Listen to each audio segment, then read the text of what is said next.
आज करणार आहे वांग्याची भाजी। त्यासाठी इथे अशा प्रकारे वांगी चिरून मी पाण्यामध्ये टाकून घेतलेली आहे।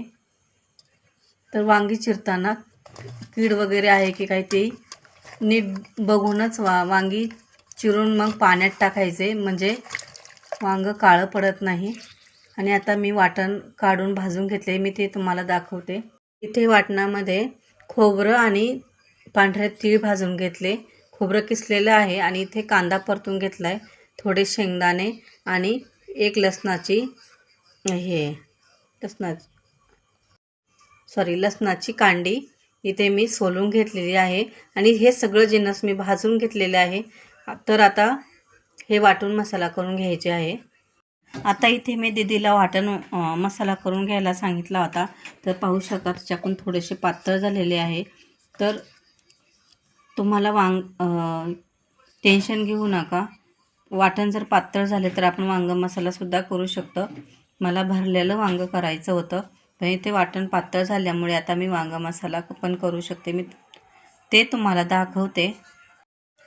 आणि भरलेलं वांग करण्यासाठी खूप जास्त वाटणामध्ये पाणी टाकायचं नाही, थोडंसं दाटसर वाटण करायचं, लक्षात ठेवा।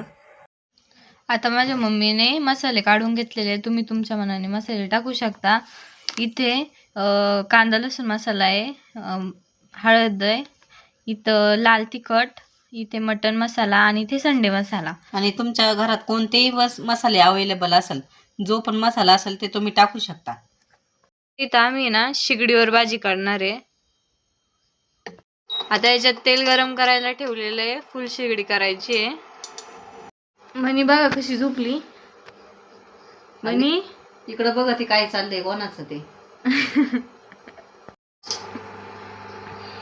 तेल चांगलं कडकडीत गरम व्हायचंय, कारण शेगडीवर करायचं भाजी करायची म्हटली ना, लवकर तेल गरम होत नाही।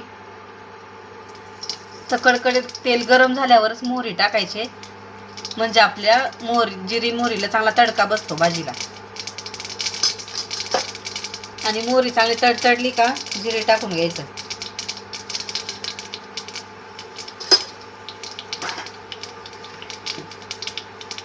आता इथे घेतलेलं हे मसाला तुम्हाला दाखवलेलंच आहे, ते टाकून घ्यायचं। आणि मी इथं सांगितल्याप्रमाणे पातळ वाटण झालं ना, हे वाटण याच्यात आपल्याला परतायला घ्यायचं।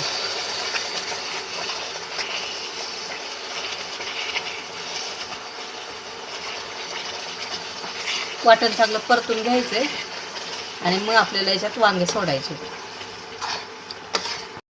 आणि तसंही तुम्ही पाहिलं होतं, मी सगळं वाटण भाजून घेतलं होतं। आणि जास्त वाटण परतलं तर आपण याच्यात शेंगदाणे घातलेले आहेत, तर ते शेंगदाण्याचं वाटण खाली लागू शकतं, त्यामुळे जास्त परतण्याची काही गरज नाही। आता या मसाल्यामध्ये वांगी टाकून घ्यायचे।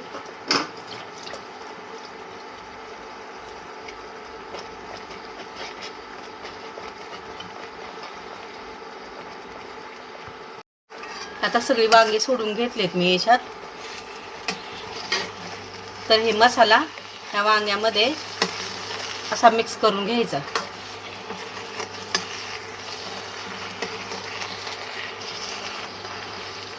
आणि जास्त पातळ भाजी नाही करायची, म्हणजे मसाला वांग छान होतं आणि वाटण आणि वांगी वेगळी होत नाही, कारण जास्त पाणी टाकलं ना तर वांग्यांना भाजीची चव राहत नाही, त्याच्यामुळे आपल्याला जास्त पाणी नाही टाकायचं।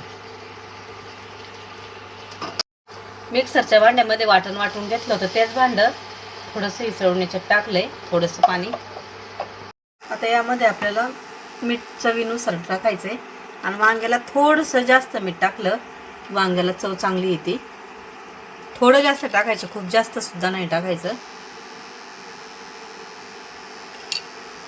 आणि आता हे मिक्स करून घ्यायचं एकदा, आणि कमी गॅसवर, आता मी शेगडीवर केले त्याच्यामुळे शेगडी कमी करणार आहे। गॅसवर करीत असेल तर थोडीशी कमी गॅस करून झाकण ठेवून शिजून घ्यायचंय। आणि शिजण्यापुरतं पाणी टाकले, आता मी शिजल्यावर तुम्हाला दाखवते कसं झालंय ते। 10 ते 15 मिनिटं मी शिजवून घेते।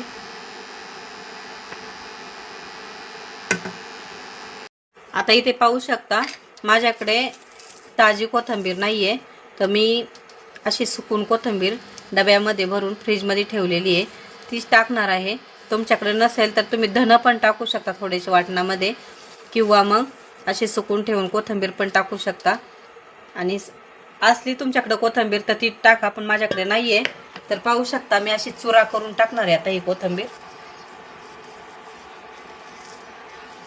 वाळलेली कोथिंबीर आहे ही, आणि मी ही कोथिंबीर घरातच वाळवलेली आहे.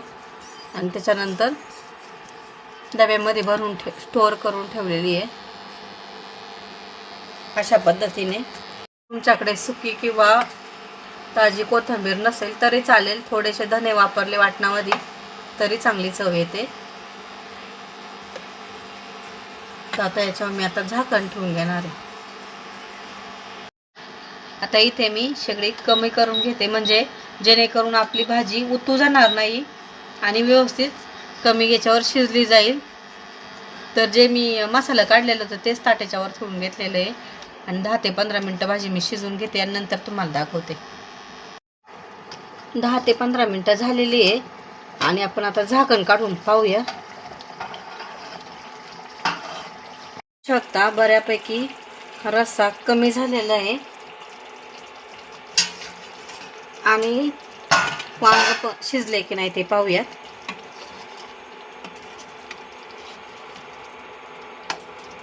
पाहू शकता एकदम छान झाले मसाला वांग.